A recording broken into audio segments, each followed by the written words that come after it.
राष्ट्रीय स्वयंसेवक संघ जोधपुर प्रांत के सभी स्वयंसेवक बंधु,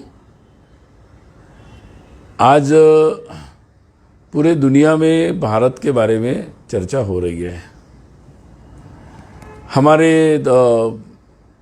युवाओं के मन में भी एक आशा और आकांक्षा है कि कैसे हमारा देश आगे बढ़े। हम जिस देश के नागरिक हैं, उस देश का नाम अगर दुनिया में सम्मान से लिया जाएगा तो उसके साथ हमारा परिचय जुड़ा हुआ है और इसके कारण हमारा भी परिचय को वो सम्मान प्राप्त होगा। ये बात अब धीरे धीरे सबके समझ में आ रही है और इसलिए आज के युवाओं के मन में ये बात आती है कि वो केवल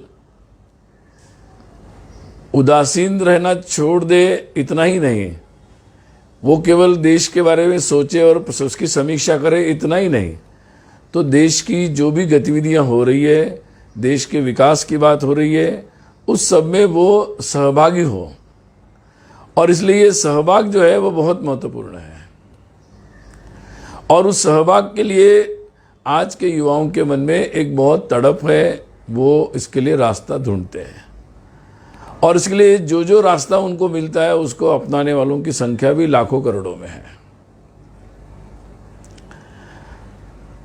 जितने भी सोशल मीडिया के प्लेटफॉर्म आ रहे हैं, जितने प्रकार के आ रहे हैं, अगर आप वो नए हैं पुराने हैं, उसमें हमारे देश के युवाओं का सहभाग करोड़ों में है। दुनिया से अगर तुलना की जाए तो ये प्रतिशत बहुत अच्छा है और ये हमारे देश के लोकतंत्र के हिसाब से, देश के भविष्य के हिसाब से ये जो सहभागिता है ये बहुत महत्वपूर्ण है और बहुत ही सकारात्मक है। आज इस समय पर ये बात समझना जरूरी है कि ये जो सक्रियता है, ये जो सकारात्मकता है, वो किस दिशा में जा रही है, किस दिशा में जाएगी और हम उसको एक सही दिशा देने के लिए हम लोग इसमें क्या योगदान दे सकते हैं। हमारा स्वयं की सहभागिता से इसको एक सही दिशा कैसे मिल सकती है। कहते हैं कि प्रेम जो होता है, ये प्रेम ऐसी बात है जिसमें मांगना नहीं होता है, अनकंडीशनल होता है कि आप प्रेम अगर करते तो आप क्या दे सकते हैं। ये एक सोचने का विचार होता है। अगर आप अपनों से, अपने देश से, समाज से, अपनी संस्कृति से, धर्म से अगर प्रेम करते हैं, उसके प्रति एक सम्मान रखना चाहते हैं, तो आप उसके लिए क्या दे सकते हैं। ये बात बहुत महत्वपूर्ण है और इसलिए जो सहभागिता है उसको एक सही, जो अपने आप बढ़ रही है, उसको एक सही दिशा कैसे दी जा सकती, ये बात आज हमारे लिए करणीय और विचारणीय है। राष्ट्रीय स्वयंसेवक संघ 1925 में स्थापित हुआ। डॉक्टर जी स्वयं युवा थे और डॉक्टर जी के जितने साथी थे वो सब युवा थे। इसलिए संघ की स्थापना में ही युवा मन है। उसके युवा मन का अर्थ है उसके पास जो अपनी कमियां हैं उसके लिए एक दुख भी है, उस कमियों को दूर करने के लिए एक तड़प भी है और एक सुनहरे भविष्य का सपना देखने की एक सकारात्मकता भी है और उसको पूरा करने के लिए उसके पास एक ऐसा भाव भी है, एक संकल्प भी है कि जिससे वो उसको पूरा कर सकते हैं। और इसलिए इस दृष्टि से अगर हम लोग बात को देखते हैं तो संघ प्रारंभ से इस दृष्टि से युवाओं के साथ मिलकर काम लगातार कर रहा है और ये युवाओं का ही सपना था कि हमारे देश को एक उस मुकाम पर पहुंचाना है, इन ऊंचाइयों तक पहुंचाना है और इसी कारण से उस समर्पण से ही संघ का विस्तार हुआ है। उन युवाओं के समर्पण से, उनके संकल्प से ही संघ कार्य विस्तारित हुआ है। उससे ही ये नए नए आयाम उसके बने हैं और इसलिए संघ का जो जुड़ाव है और संघ का जो मुख्य सहभागिता है वो ऐसे युवाओं के साथ ही लगातार जुड़ी रही है और इसीलिए ये बात अगर हम लोग देखते हैं तो ये बात बिल्कुल ठीक तरीके से समझ में आती है कि किस तरीके से मतलब ये बातें आगे बढ़ाई जा सकती है। देखिए, आज अगर हम लोग देखते हैं कि अगर हम केवल भविष्य की बात कुछ लोग करना चाहते हैं, जो वर्तमान को और भूतकाल को देखना ही नहीं चाहते। कुछ लोग हैं कि जो केवल भूतकाल की बातें करते हैं, लेकिन भूतकाल की बातें करने से ही नहीं होगा। तो ये तीनों बातें एक दूसरे से जुड़ी हुई है, चाहे भूतकाल हो, चाहे वर्तमान हो, चाहे भविष्य हो। ये सब का एक दूसरे से बहुत ही गहरा रिश्ता है। और इसलिए जब भी हम कोई बात आगे ले जाना चाहते हैं, किसी को बताना चाहते हैं, तो हमारे लिए ये बात बहुत जरूरी है कि हम भूतकाल को, वर्तमान को और भविष्य को जोड़ते हैं। अब ये कैसे जोड़ेंगे, ये भी विचारणीय है। क्योंकि देखिए, एक होता है एक्शन रिएक्शन, मतलब क्रिया प्रतिक्रिया। तो प्रतिक्रिया में हमारा कुछ कर्तृत्व नहीं है, वो तो क्रिया पर निर्भर है कि क्रिया कैसी होती है, उस पर हमारी प्रतिक्रिया है। लेकिन क्रिया के आधार पर हमारी प्रतिक्रिया देने से पहले एक विचार करना और उसको क्रिया के स्वरूप में ही प्रतिक्रिया देना जरूरी नहीं है। तो एक अपने तरीके से, अपने उद्देश्य के अनुरूप उसके एक जो हम लोग क्रिया करेंगे वो प्रतिसाद है, मतलब अंग्रेजी में उसको रिस्पॉन्स कह सकते हैं। और प्रतिसाद जो होता है वो जिम्मेदारी के साथ दिया जाता है। जो हम प्रतिसाद दे रहे हैं वो एक क्रिया के साथ भी जुड़ा होता है, मतलब विद एक्शन।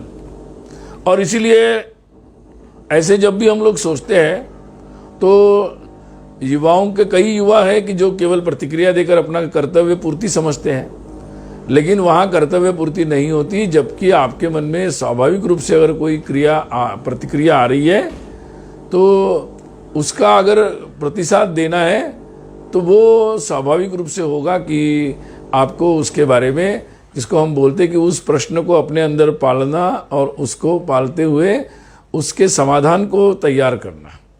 अब ये काम हम युवाओं का है और इसलिए उसके बारे में सोचना।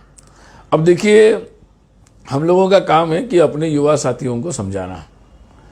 अब युवा साथियों को समझाना है तो सबसे पहले युवाओं का मन होता है कि वो छोटी चीज को नहीं समझता, वो भव्यता को समझता है।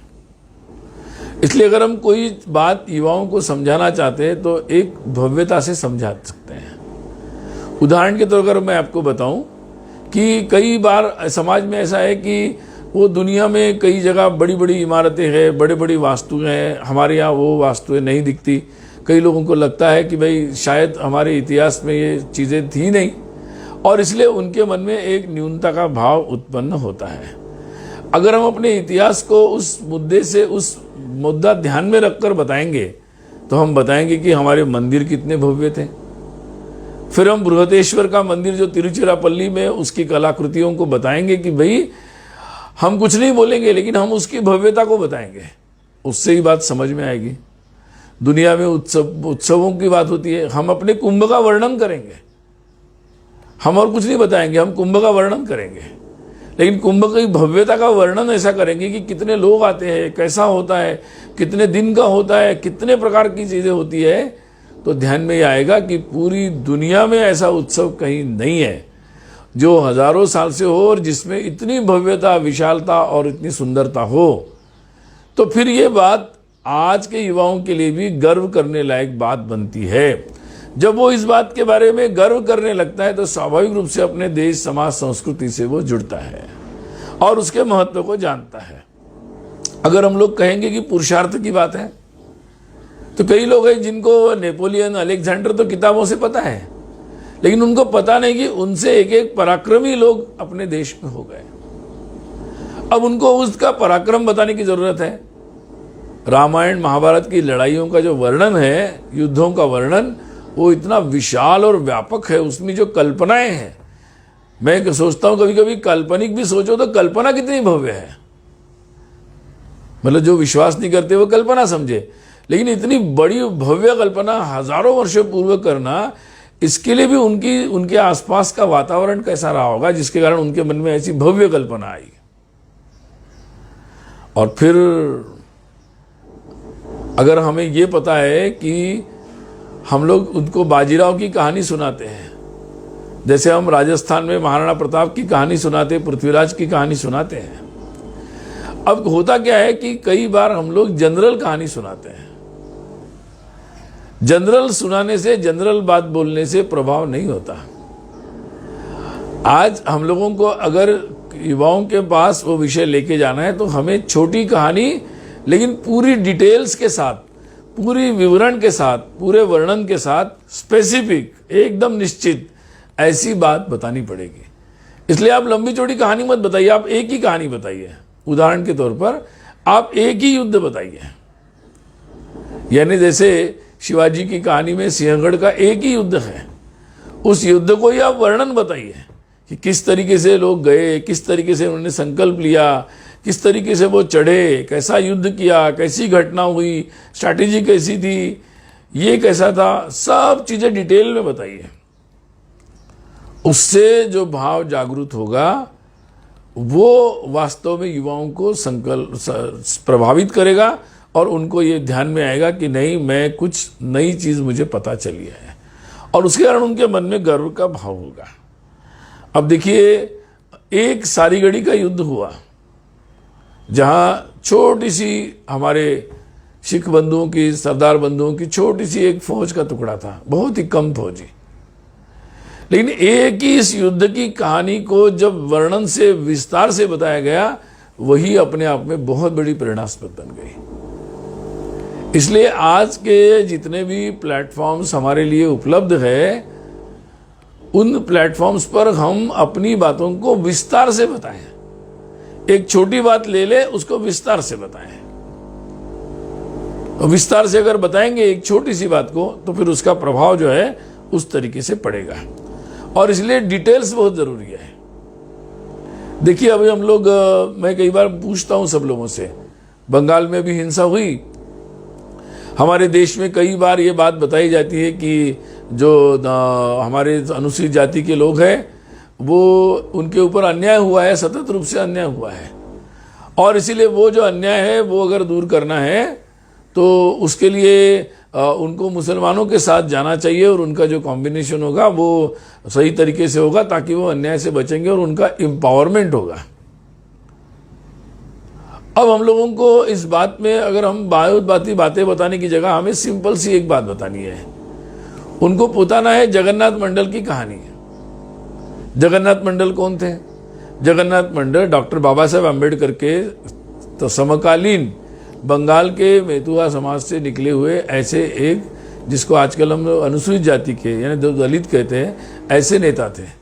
उनकी भी समाज में बहुत बड़ी मान्यता थी, और उन्होंने जब बंगाल में सरकारें बनी तो उन्होंने मुस्लिम लीग के साथ मिलकर वो खड़े हुए, और उन्होंने इस बात से वो प्रभावित हुए कि इनके साथ रह के ही हमारा अन्याय दूर होगा और हमें न्याय मिलेगा। इसलिए भारत में डॉक्टर बाबा साहेब अम्बेडकर थे, और पाकिस्तान के पहले लॉ मिनिस्टर जगन्नाथ मंडल बने।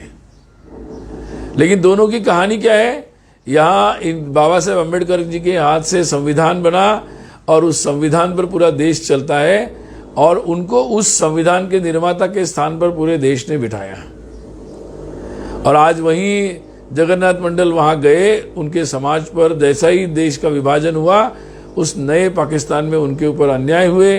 वो लॉ मिनिस्टर जरूर बने, लेकिन अंततः उनको वहां से भागकर भारत आना पड़ा, और बहुत सारी परिस्थितियां उस तरीके से बनती चली गई। उन्होंने अपना पूरा वर्णन लिख के रखा है।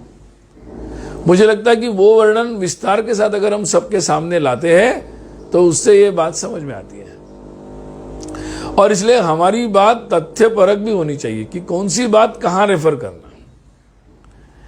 ये बात बहुत ऐसी है कि जिस बात को अगर सही तरीके से हम लोग सही जगह रेफर करते हैं तो फिर वो बात समझ में आती है। अब देखिए, और एक बात है, मतलब ये हम लोग कैसे लोगों को कन्विंस कर सकते हैं। संविधान के बारे में सब लोग जानते हैं। कभी कभी हमें बोलते हैं कि आप लोग संविधान के बारे में क्या है, कभी कभी हमें पूछा जाता है कि संविधान तो हमारा सेक्युलर है, तो फिर आप ये बातें क्यों करते, धर्म की बातें क्यों करते, ये संस्कृति क्यों करते, ऐसे हम युवाओं को पूछा जाता है। अब हम युवाओं को ये बात अगर बताएंगे कि जो देश के संविधान निर्माता थे, उन्होंने देश के संविधान के जो मूल प्रति बनाई उसमें चित्र लगाए हैं। कौन से चित्र है वो? उस चित्र में भगवान श्री राम का चित्र है एक पृष्ठ पर, एक चित्र पर शिवाजी का चित्र है, एक पर यानी देश की संस्कृति से जुड़े हुए जितने प्रतीक है वो सारे प्रतीकों का चिन्ह एक एक पृष्ठ पर उसके चित्र बनाए गए हैं। इसका मतलब संविधान के निर्माता जो थे वो देश की पहचान को राम के साथ जोड़ते थे। वो उनके चरित्र से चरित्रवान लोगों की कल्पना कर रहे थे। वो वैसे लोकतंत्र की और लोगों का सम्मान करने वाले तंत्र की या नेताओं की कल्पना कर रहे थे। और इसलिए आज उस राम की जो स्थापना है ये बिल्कुल संविधान निर्माताओं के कल्पना के अनुसार है। स्वाधीन भारत के जो लोग थे उन्होंने सबसे पहले, प्रधानमंत्री जी मना कर रहे थे, लेकिन राष्ट्रपति से लेकर सरदार पटेल से लेकर सारे नेताओं ने जाकर सोमनाथ में भव्य शिव को, महादेव का जो मंदिर है उसका पुनर्निर्माण करवाया। अब ये क्यों करवाया? अब ये बात जब समझ में आती है तो ये बात भी स्पष्ट हो जाती है कि दो भी देश स्वतंत्र होता है तो वो अपनी संस्कृति को स्पष्ट रूप से समाज के सामने रखता है, क्योंकि वो उसका परिचय है। ऐसे दूसरों के गुलामी के प्रतीकों के साथ अपने स्वाभिमानपूर्ण राष्ट्र का निर्माण नहीं किया जा सकता। तो ये बात हम उन सारे उदाहरणों से लोगों को समझा सकते हैं, और हमारे पास जो माध्यम उपलब्ध है उनमें अगर ऐसे तथ्यों का बिल्कुल उसके रेफरेंसेस के साथ बहुत ही स्पष्टता के साथ अगर हम लोग उसको व्यक्त करते तो समझ में आएगा। अब विश्वविद्यालयों की बात होती है। अब हम लोग अगर ये सोचते हैं कि भाई नालंदा तक्षशिला था, उससे नहीं होगा। तो नालंदा के दस्तावेज उपलब्ध है। हमारे प्रोफेसर शैलेंद्र मेहता जो आजकल IIM अहमदाबाद के प्रोफेसर थे, आजकल माइका के डायरेक्टर हैं, उन्होंने इस पर बहुत विस्तार से अध्ययन नए सिरे से प्रारंभ कर दिया है। अब उस अध्ययन में जो धर्मपाल जी ने पुस्तक लिखी थी द ब्यूटीफुल ट्री, और उसके भी कई सारे रेफरेंसेस से ध्यान में आता है कि नालंदा में एक समय 10,000 विद्यार्थियों के रहने का निवासी विश्वविद्यालय था वो। और डिटेल में जाएंगे कि उसमें क्या पढ़ाया जाता था तो ध्यान में आएगा कि उसमें हर तरह की केवल धर्मशास्त्र यानी वेद, उपनिषद, रामायण नहीं, तो उसके साथ साथ उसमें कई प्रकार की कुशलताएं पढ़ाई जाती थी। मिट्टी का काम कैसे करना, धातु का काम कैसे करना, सुंदरता का, रंगों का काम कैसे करना, यहां तक कि केसों की सुंदर रचना कैसे करना, इसका भी पाठ्यक्रम वहां था।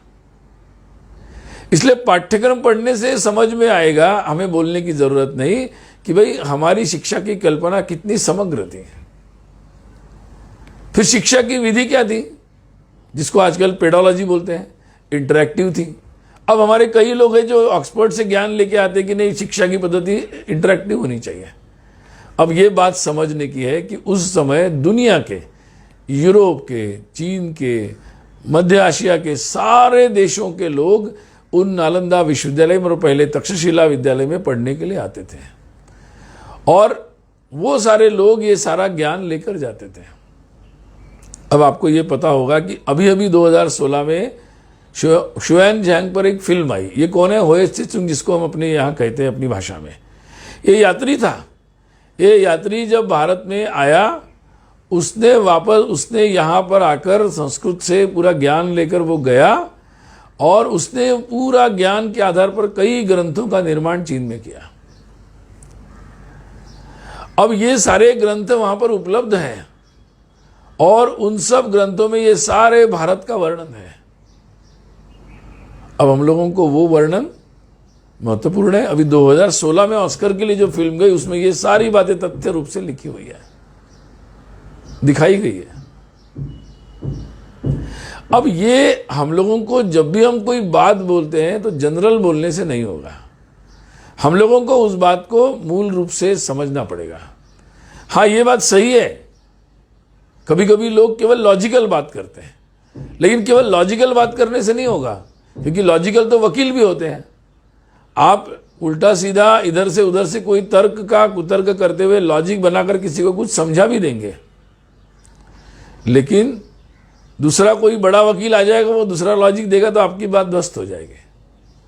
और इसलिए बात बहुत जरूरी है कि आप जो भी बात बोल रहे हैं लॉजिक हो, लेकिन तथ्य के और डिटेल्स के साथ हो, ताकि कोई भी परिस्थिति आ जाए वो बात कोई भी किसी भी तरीके से ध्वस्त न कर सके। और इसलिए गति में चलना है, लेकिन गति में चलते समय अपनी बातों को बहुत ही स्पष्ट तरीके से समझ के हम लोगों को आगे बढ़ाना चाहिए।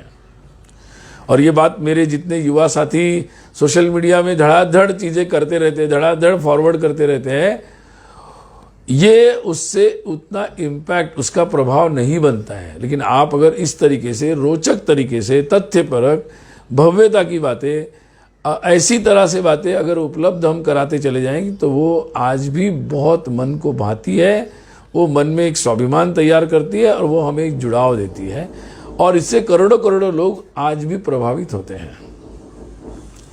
और इसलिए अगर हम लोग टाइम पीरियड को देखते हैं, एक और कंपैरिजन का तरीका होता है टाइम पीरियड। यानी आप टाइम पीरियड कर ले कि 5वीं शताब्दी में जब भारत में नालंदा तक्षशिला चल रहा था 7वीं शताब्दी में, तब दुनिया के देशों में क्या परिस्थितियां थी। और ये बात अगर हमें पता है, हमें जानकारी में, तो हम अपनी बात को सही तरीके से रख सकते हैं। आपको पता है कि 1920 के आसपास हिंदू केमिस्ट्री नाम की किताब लिखी गई। पीसी रे, जिन्होंने बंगाल केमिकल्स की स्थापना की, और उन दिनों में उन्होंने उन रसशास्त्रों के बारे में लिखा जो भारतीय कल्पना में थे। और आज पूरी दुनिया केमिकल छोड़कर जब हर्बल आने लगेगी, ऑर्गेनिक तरीके से बने हुए रसायनों की तरफ जाना चाह रही है, तो उनकी हिंदू केमिस्ट्री का जो तत्व ज्ञान है बड़ा महत्वपूर्ण है। 1920 तक ये सारी बातें चलन में थी। उसी के आसपास मुखोपाध्याय जी ने एक किताब लिखी जो हार्वर्ड मेडिकल स्कूल से उन दिनों में प्रकाशित हुई, the traditional surgical instruments in India. और वो शब्द उपयोग करते कि हिंदुस्तान में, हिंदू में जो हिंदू सर्जिकल इंस्ट्रूमेंट्स थे, यानी पूरी दुनिया को हार्वर्ड मेडिकल स्कूल से लेकर किसी को Hindu chemistry, Hindu medical surgical instrument से कोई ऑब्जेक्शन नहीं है। इसलिए ये बात बहुत पुरानी नहीं है। और इसलिए हम लोग अगर अपनी बातों को इस तरीके से अपने समाज के सामने रखते हैं, हमारे युवाओं के सामने रखते हैं, तो बहुत सारी बातें मालूम होती है। अब कई लोग पूछते हैं, संघ के बारे में पूछते हैं कि भाई संघ की भूमिका क्या रही, कहां कब क्या था, संघ कैसा काम करता है, संघ के स्वयंसेवकों ने कैसा पुरुषार्थ के साथ काम किया, इसको समझाना है। तो मैं एक बात बताता हूं। 15 अगस्त 1947 को देश को आजादी मिली। 5 अगस्त 1947 को संघ के उस समय के तत्कालीन सरसंघ चालक श्री गुरुजी कहां थे? श्री गुरुजी उस दिन 5 अगस्त 1947 को कराची में थे। क्यों गए थे कराची में? संघ के सारे शिविरों को समाप्त कर संघ के स्वयंसेवकों को यह सूचना दी गई थी कि हिंदुओं के बचाव के लिए जो भी पाकिस्तान के उस क्षेत्र में रहते हैं उनके लिए सर्वथा समर्पित हो जाओ।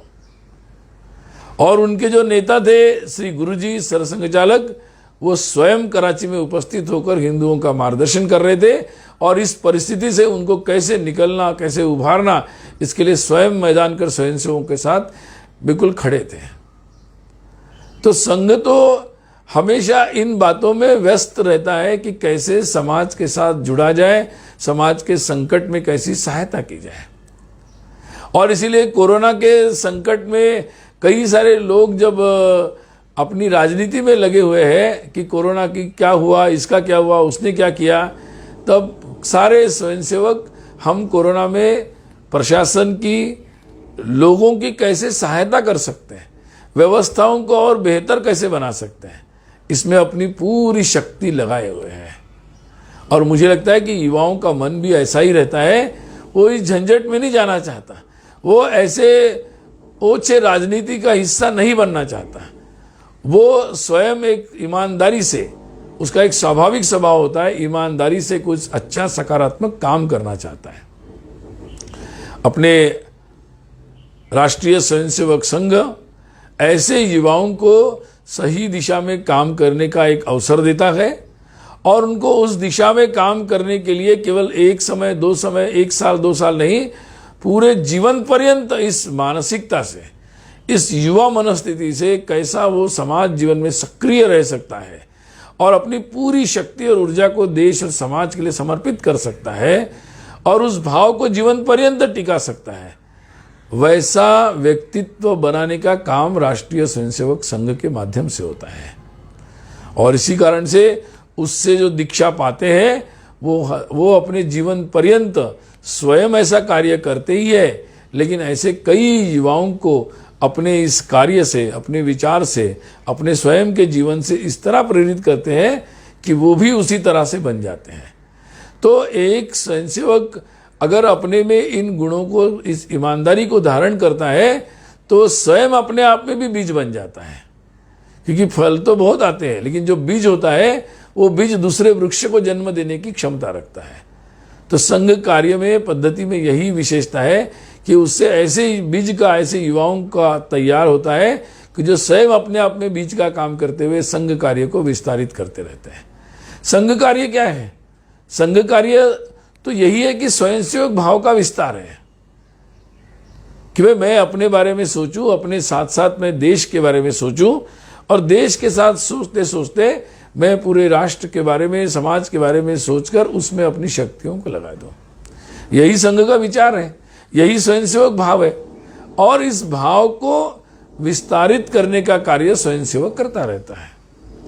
और इस भाव को विस्तारित होना है तो ये जो देश और समाज के बारे में जो अवधारणाएं हैं, जो समझ है अपनी, उसके प्रति स्वाभाविक सी जो एक ललक तैयार होती है मन में, उसको ही युवाओं तक पहुंचाना है। अगर ये समाज में, ये जिसको आजकल नैरेटिव वगैरह कहते हैं, ये अगर समाज में इस तरीके से प्रस्तुत किया जाता है तो इससे युवाओं का मन भी बनता है और वो इस तरीके से काम करने के लिए तैयार भी होते हैं। कई प्रकार की चीजें हैं। आज देखिए बंगाल में बहुत भारी हिंसा हुई चुनाव के पश्चात और उस हिंसा ने ऐसा एक रूप धारण किया कि पूरा समाज चिंतित हुआ है। ये हमारे देश में का दुर्भाग्य है कि देश में ऐसी राजनीति भी है कि जिनके लिए राजनीति देश से भी ऊपर है, जिनके लिए राजनीति प्रथम है और देश बाद में है, अपने जीवन मूल्य संस्कृति बाद में है। अब इसमें सारे युवाओं को इस बारे में सोचने की जरूरत है कि हम अपने देश को कैसा बनाना चाहते हैं। यह प्रश्न किसी राजनीतिक दल का नहीं हो सकता, ये किसी प्रश्न प्रांत का नहीं हो सकता, ये हमारे देश की संस्कृति से, देश की एकता से, अखंडता से जुड़ा हुआ विषय है। और इसलिए उस तरीके से उस विषय के बारे में सोचना, उसकी गहराई को समझना, वहां के लोगों के दुख और दर्द को और भविष्य के संभावित दुखों की कल्पना करना, ये बात, इस संवेदना का विस्तार जो होना है, क्योंकि ये संवेदना तभी आएगी जब हर व्यक्ति उस तरीके से देश के साथ जुड़ेगा, एकता का अनुभव करेगा। और आज हमारे संवेदनशील युवाओं तक ये बात पहुंचाने का कार्य मुझे लगता है महत्वपूर्ण राष्ट्रीय कार्य है। कई सारे शब्द हैं जिनके बारे में एक वास्तव अर्थ लोगों तक जाना चाहिए। आजकल फ्रीडम ऑफ एक्सप्रेशन बोलते हैं। निश्चित रूप से एक युवाओं के मन में एक मुक्तता आवश्यक होती है। वो स्वभाव से एक प्रश्न पूछने वाला होता है, रिबेल। लेकिन रिबेल का मतलब अराजक नहीं होता है, रिबेल होता है रिस्पॉन्सिबल रिबेल, कि जो अपने उस कर्तृत्व के कारण जो गलत है उसका परिवर्तन होना चाहिए। जो आक्रोश और आवेग उसके मन में है, उस आवेग को वो सकारात्मक रूप से लोक कल्याण के लिए परिवर्तित करता है। और जहां कुछ लोग उस आवेग का दुरुपयोग करके अराजक में उसको प्रस्तुत करना चाहते हैं, और इसलिए इन शब्दों की ठीक व्याख्यायित होना जरूरी है। धर्म भी ऐसा ही शब्द है। आज ऐसे हमारे समाज में कुछ लोग जो धर्म के नाम पर युवाओं को बरगलाकर ऐसी कट्टरता लाकर उनको आतंकवादी बनाने का प्रयास करते हैं। ऐसे भी पंथ संप्रदाय हमको देखने में मिलते हैं। और वही हिंदू धर्म की हमारी संस्कृति की विशेषता है कि अगर किसी के प्रति किस बात पर आपको आवेश और आक्रोश है तो आपके सकारात्मक योगदान से उसमें परिवर्तन करो। जो दुर्जन है उनसे सामना करो, लेकिन सज्जनों की रक्षा करो। तो सेकुलर जैसे शब्दों के जो अर्थ के अनर्थ बन गए उसको सही अर्थ में समझाने की जरूरत है। बहुत सारे ऐसे शब्द है, ऐसी बातें हैं, इस समय इन सब बातों को समझाना हमारे लिए आवश्यक है। और देश के इतिहास का चित्र अगर सबके सामने साफ होगा, सही होगा, तो फिर साफ है कि वो अपने अभिमान के साथ, स्वाभिमान के साथ, क्योंकि जिनका स्मृति भ्रंश हो जाता है उनको इतिहास याद नहीं रहता, तो वो व्यक्ति अगर अपने स्वयं का इतिहास परिचय भूल जाता है तो वो भटक जाता है। उसको पता नहीं चलता मैं कौन हूँ, कहाँ जाना है, क्या करना है, क्या नहीं करना है। वो कोई निर्णय नहीं कर पाता, वो दूसरों के भरोसे चलता है। ऐसा राष्ट्र जो अपने इतिहास को भूल जाता है वो भी दूसरों के भरोसे निर्भर हो जाता है। और इसलिए ये राष्ट्रीय कर्तव्य होता है कि हर आने वाली पीढ़ी को सही इतिहास बताया जाए, जिसके कारण वो अपने देश, अपनी मिट्टी से जुड़े, अपने स्वाभिमान से जुड़े और उस स्वाभिमान को आगे बढ़ाने के लिए सर्वस्व समर्पित करने के लिए संकल्पबद्ध हो जाए। हमारे देश में दुर्भाग्य से कुछ मेमोरी लॉस हुआ है, कुछ स्मृति को भ्रंश करने का काम जो विदेशी आक्रांता थे उन्होंने किया है। आज समय है कि जैसे हम किसी व्यक्ति को बार बार उसके परिचित लोगों का स्मरण कराते हैं, उन परिचित प्रसंगों पर ले जाते हैं और उसकी स्मृति वापस होती तो फिर वो अपने स्वयं पैरों पर खड़ा होकर निर्णय लेने लगता है।